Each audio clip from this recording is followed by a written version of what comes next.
Thank you for coming to what's a joint conference of the Critical Psychotherapy Network and the Southern Association for Psychotherapy and Counselling. Our conference today is on psychotherapy and healthy masculinity.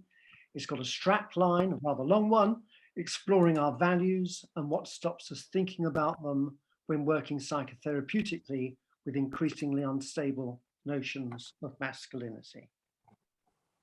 I'd like to just mention briefly some housekeeping.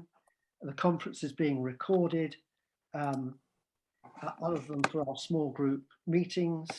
We hope that you appear on our SAFPAC YouTube channel. But there's something you find yourself saying that you feel strongly should be confidential to us, just let me know, email me and we'll edit it. All the sessions today are either 20 minutes presentations with 10 minutes for questions or 15-minute presentation with 5 minutes for questions. Also, besides the two small group meetings, there'll be an opportunity for further discussion in the plenary. So if you want to ask a question, please either do this by electronically or physically raising your hand. And otherwise, if you could mute your microphones, that would be really helpful. Thanks. Well, if I could just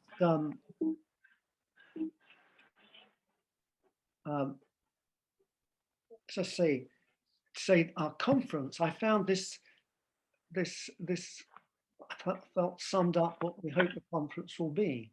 It's really exploring what happens regarding issues of masculinity when a male or female psychotherapist's culture, character, and normative unconscious processes meets the male or female client's culture, character, and normative unconscious processes.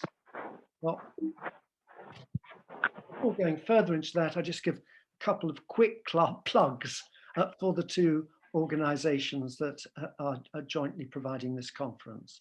One is SAFPAC, where we provide a UKCP critical existential analytics psychotherapy training. Last year, we had a conference which we were looking at questioning evidence-based practice, and we questioned whether starting with theory was a form of violence, whether a primacy should always be given to starting with practice, and whether current notions of empirical research get us from the wrong starting place. Again, with regard to the second organization, the CPN, the Critical Psychotherapy Network, in our manifesto, we're trying to protect notions of confidentiality from being eroded. We think that the training of psychotherapists should be much broader to include the kind of subjects from sociology to the arts to anthropology to politics. We're concerned about methodologies being applied to us that don't fit.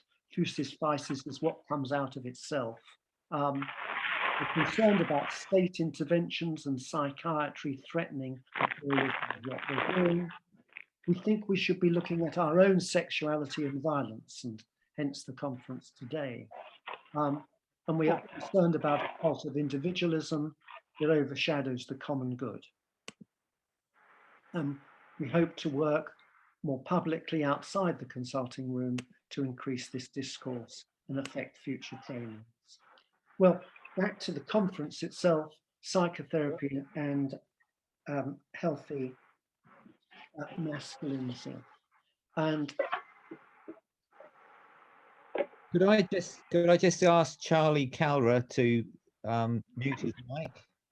I think that's what's going on in the background. Surely, and I'm going to admit that quite a few other people who have just joined us for the conference.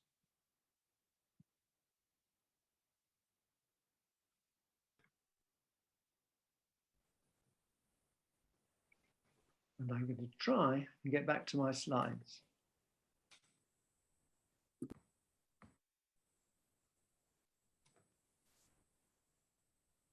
There we go. So, a client earlier this week exclaimed, "Does masculinity always have to be toxic?" This person said that when he was 11 or 12, He was very taken by the story of Billy Elliot and really enjoyed dancing. However, members of his family had said to him that it was perfectly okay with them if he was homosexual. This client is now twice that age and is wanting to explore issues arising from what was said to him.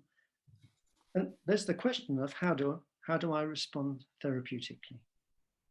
Well, among many possibilities, including concerns of stereotyping dancing with homosexuality, there may be those psychotherapists who consider coming from such a liberal family could imply a freedom for this client to be who he is. Yet there may be other psychotherapists who might consider this family's intervention more a form of violence, potentially stunting this person developmentally. Well, to what extent then do our responses as psychotherapists depend too much on our own increasingly unexplored values from experiences of what some might call growing up? It'd be hoped that such aspects as what is healthy masculinity, which may be particularly difficult to talk about in a society also increasingly beset by culture wars, could be explored within the consulting room, or these days the consulting Zoom. Yet, as with an increasing number of areas, therapists are also caught up in potentially threatening tripwires, disenabling them from exploring their uncensored thoughts and feelings. This may in part be due to this ever decreasing amount of individual training therapy required by our professional bodies. But to what extent are we here today as therapists and supervisors ourselves free to allow thoughts to come to us? Does all this mean that most therapists are not really in a position to explore issues such as masculinity with their clients? Indeed, it is for us to suggest otherwise disingenuous, almost a form of fake news. Well, to give one further example of a change in our culture, I recently had to renew my membership of our local football club. After confirming my name and address, the next question asked was whether I was trans, just a yes or no. Well, again, this might be seen as a wonderful leap forward, enabling popular culture to operationalize Freud's assertion that we're all polymorphous and perverse. However, is this always helpful where explicitly identity namings are called for from young people, when in contrast notions of masculinity can be seen as forever in flux? Is it helpful for adolescents and men to be told that they are potentially women and so female gay? Is there a valid justification that the question simply politicizes people's gender identities when they're just trying to watch a football match? There again, a feminist critique might be that men have simply been afforded the power of neutrality, where they can act and don't have to think about their identities or what they are doing.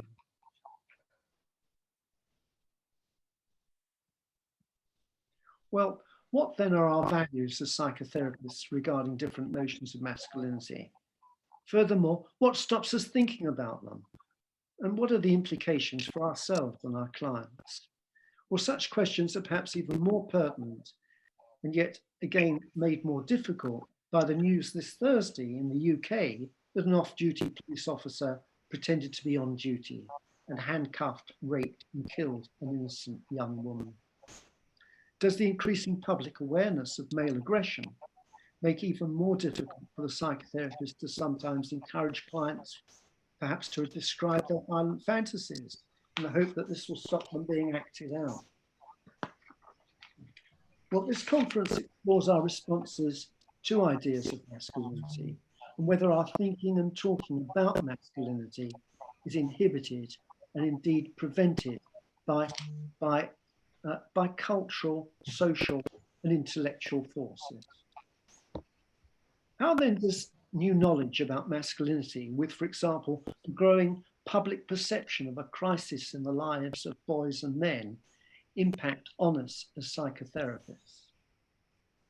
Our fathers' values of masculinity are perhaps more clearly different to those of today, but is that also true of our therapists and supervisors, let alone ours? What then of relational aspects of gender? For example, are there kinds of masculinities that should be upheld and others that should be called into question? And if so, on what grounds or ideals? Furthermore, how may masculinity even be constructed at all without reference to the feminine? And do attempts to do result in serious blind spots and distortions? And to what extent has the development of our own sexuality overdetermined our response to our clients' masculinity issues? As already highlighted, this conference aims to explore what happens regarding issues of masculinity when a male or female psychotherapist's culture, character, and normative unconscious processes meets the male or female client's culture, character, and normative unconscious processes. However, is this culture are we increasingly preventing us as psychotherapists from being able to think about such issues as masculinity? To take for illustration, just one argument going along here.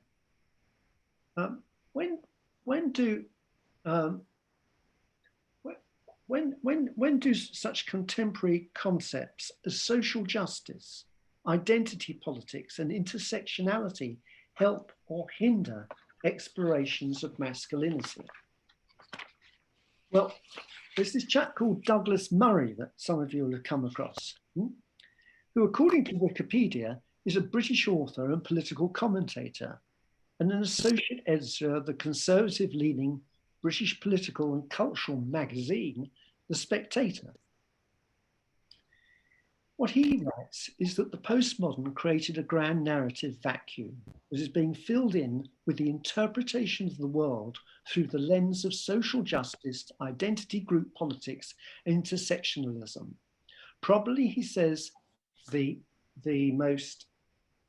most audacious, comprehensive effort since the end of the Cold War at creating a new ideology. As implied in our last conference on evidence-based practice, the term social justice itself the anti-opposition. If people could switch their mics off, Douglas Murray didn't say that, but maybe he did in another way. So if are you opposed to social justice? What do you want? Social injustice? Social justice intertwines with identity politics, and writes Murray with the assumption that there is a heightened moral knowledge that comes with being black or female or gay, and this is something people, both living and dead, need to be on the right side of. Intersectionality, for him, can be seen as the invitation to spend the rest of our lives attempting to work out each and every identity and vulnerability claim in ourselves and others, and then organize along whichever system of justice emerges from the perpetually moving hierarchy which we uncover. It is a system that is not just for him unworkable, but dementing, making demands that are impossible towards ends that are unachievable. But it is now taken seriously by a generation of young people and has become embedded via employment law, specifically through a commitment to diversity in all major corporations and governments. Well, if you can take any more of this, Murray, with regard to trans, continues. Then there was the claim that there lived among us a considerable number of people who were in the wrong bodies, and that as a consequence, what certainties remained in our society needs to be utterly reframed. So as with masculinity, among the things these issues all have in common for Murray is that they have started as legitimate human rights campaigns. What everyone does know are the things that people will be called if their foot even nicks these freshly laid tripwires. Yet for Murray, each of the issues is infinitely more complex and unstable than our societies are currently willing to admit, which is why, put together as the foundation blocks of a new morality and metaphysics, they form the basis of a general madness. For while racial equality, minority rights and women's rights are amongst the best products of liberalism, they make the most destabilizing foundation. The products of the system cannot be reproduced, cannot reproduce the stability of the system that produced them, if for no other reason than each of these issues is a deeply unstable component in itself. Well, this is Murray in The Madness of Crowds, Gender, Race and Identity. But to what extent, I think this is the big question, should everything he said, all these views be entirely dismissed? Yeah, I mean, the Guardian review headline on this was "The Bizarre Fantasies of a Right-Wing Provocateur, Blind to Oppression." So should all of that be dismissed? None of it? Some of it? Well, here we have what are being termed cultural wars, where for some, including psychotherapists, it means overdue equality and acceptance of diversity, and for others, an everlasting instability that must at least in part be resisted. Are we increasingly experiencing the imposition of new and the defense of old? Ideals that are not expressed as an invitation to reflect or challenge, but as a moral assertion of right and wrong. As a result, because there are so many tripwires for all of us, preventing conversations and potentially creating outcasts, psychotherapy could be one of the few places that clients can explore issues of masculinity. But what if the psychotherapist is also too scared to be thoughtful? Well, this conference today, we aim to enable us to explore issues of masculinity. There's so many questions here, really. I mean, I'd like to hear yours, but here's just a few that we might look at. How tied up is masculine authority with suspect patriarchy? What it might mean to be strong enough to put our client, whether man or woman, first. How much is the stumbling block the psychotherapist's resistance to changing notions of masculinity? What is the relation of masculine to changing notions of feminine and gender? What's castration got to do with it? Can one be critical of critical without necessarily being reactionary? What are the masculinities that psychotherapists encounter? And what direction, if any, should psychotherapists encourage men and women towards? How then can we as psychotherapists change? Can we? Should we? Well, we have here today leading international exponents of working psychotherapeutically with notions of masculinity in what Bowman describes as our liquid modernity, where we currently might consider gender a soft assembly, or we might consider it as the linear unfolding of predictable stages or something else. So I hope we've got an opportunity today to explore, including in small groups, what is so difficult sometimes for us to speak about, and think about the implication of the ideas presented today for each one of us here's culture, character, normative unconscious processes, and the implications for our therapeutic practices. Well, we've got a little bit of time now before our speakers, and I wonder if people here might like to just say something about either a response to what I've said or the kind of issue that they're hoping the conference will address for them. Could I just hand over to you to each just say a line, if that's possible, in the next 10 minutes? Please unmute your mic and let's just let's try and zoom through some comments and thoughts, please. Well, I think one of the things that I found most interesting for myself that you just said was, can we be critical about being critical without being reactionary? It seems so difficult to talk about these things these days. And, you know, for me, that's so important. If by talking we offend, by being critical we offend, we silence ourselves. So I'd be very interested to hear what comes out of that today. Thank you, Jean. I think it's really important that, you know, we were all brought up in different cultures. We have that language. How do we explore that in a way that we don't get knocked off the planet, and we don't necessarily reinforce, you know, views that aren't helpful, that we can actually speak of them and work them through?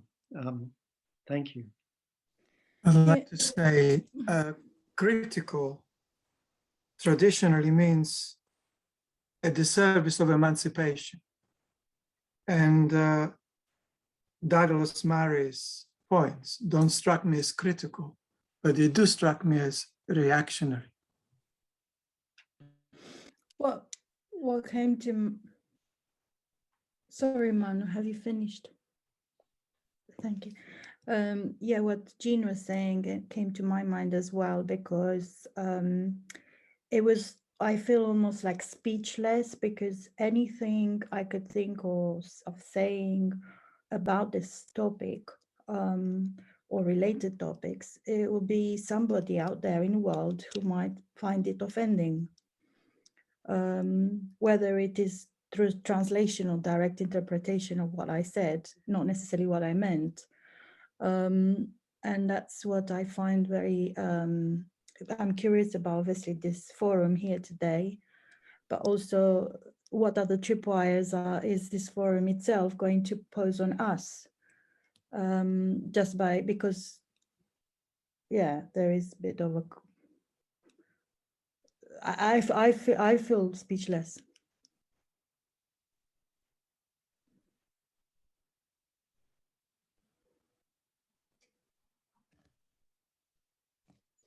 Does everyone feel speechless? I don't feel speechless, no. Hi, Del. Is my camera on? Yes, it is, yeah. Yeah, I find particularly interesting, actually, just thinking about this idea of having, I just imagine sitting, that's because I'm just about to enter my first year of training. Imagine having a client like this come into your room and espouse these views with you. And the idea then you said about putting whoever it is that comes and sits in front of you first, above you, and just thinking, could I work with somebody like this? Finding everything that he was saying offensive, and how that works, really. That's going to be something I'm thinking about a lot today.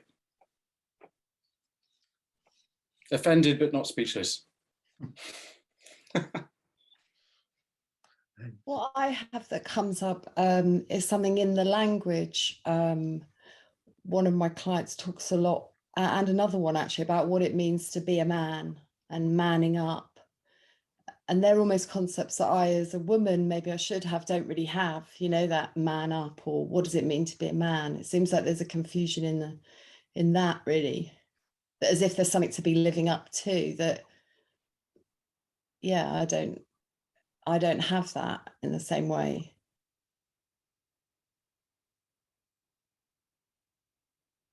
And that I find difficult in terms of where we even begin, you know, with this concept of having to be a certain way and not knowing what that is at the moment, really.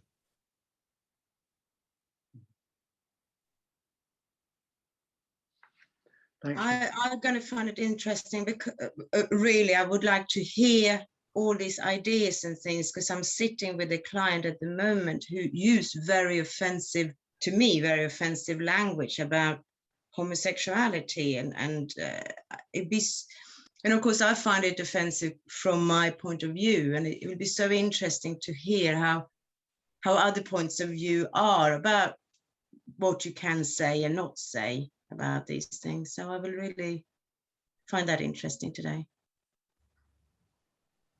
I'm thinking about this notion of being offended and sitting in the room with someone and hearing what they're saying. And, you know, whatever it is they're saying, what does it enable me to understand about them and what their, what their constrictions of life are, and, how to work with them to kind of maybe unbind them a little bit. I think that you can register your own feelings around what they're saying. But this is them in the world, and what's it like for them in the world? How's it come to pass that they've got this way of thinking? And what does it mean for them in the world? What does this all mean for the client and their experience? It's all very well being offended,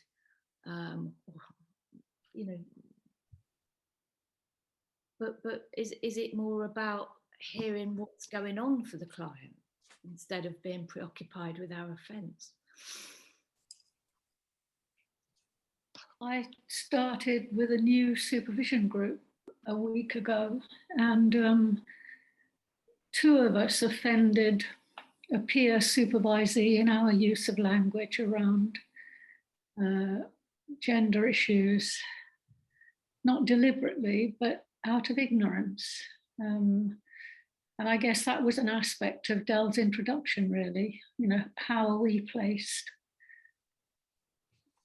with regard to all of this as the therapists that we are, counsellors that we are?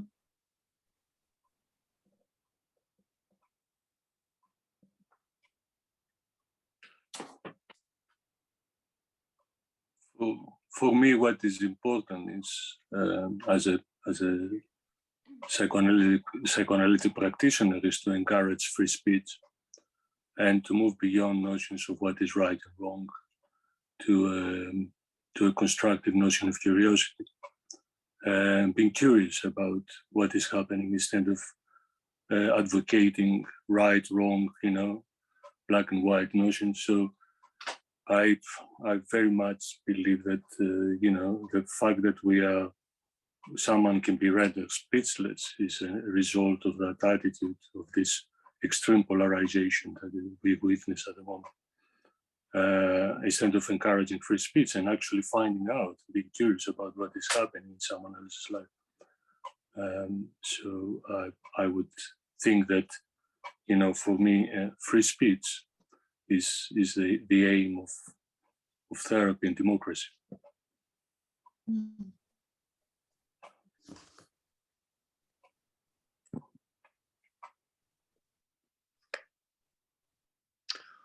Well, thank you, Anastasius. That's, I think, a great thing to consider. As we go into our program now, we have a wonderful array of different speakers to open up these questions for us and hopefully help us look at ourselves and our practices. As I said earlier, it's the conference is from 2 organizations, the Critical Psychotherapy Network and SAFPAC. And we have 2 chairs. This afternoon, the chair is Susan Sutilli, who's a member of the Critical Psychotherapy Network. And this morning, the chair is O'Neill Brooks from SAFPAC, the Southern Association for Psychotherapy and Counselling. So if I could hand over to O'Neill, please, to chair this morning's sessions.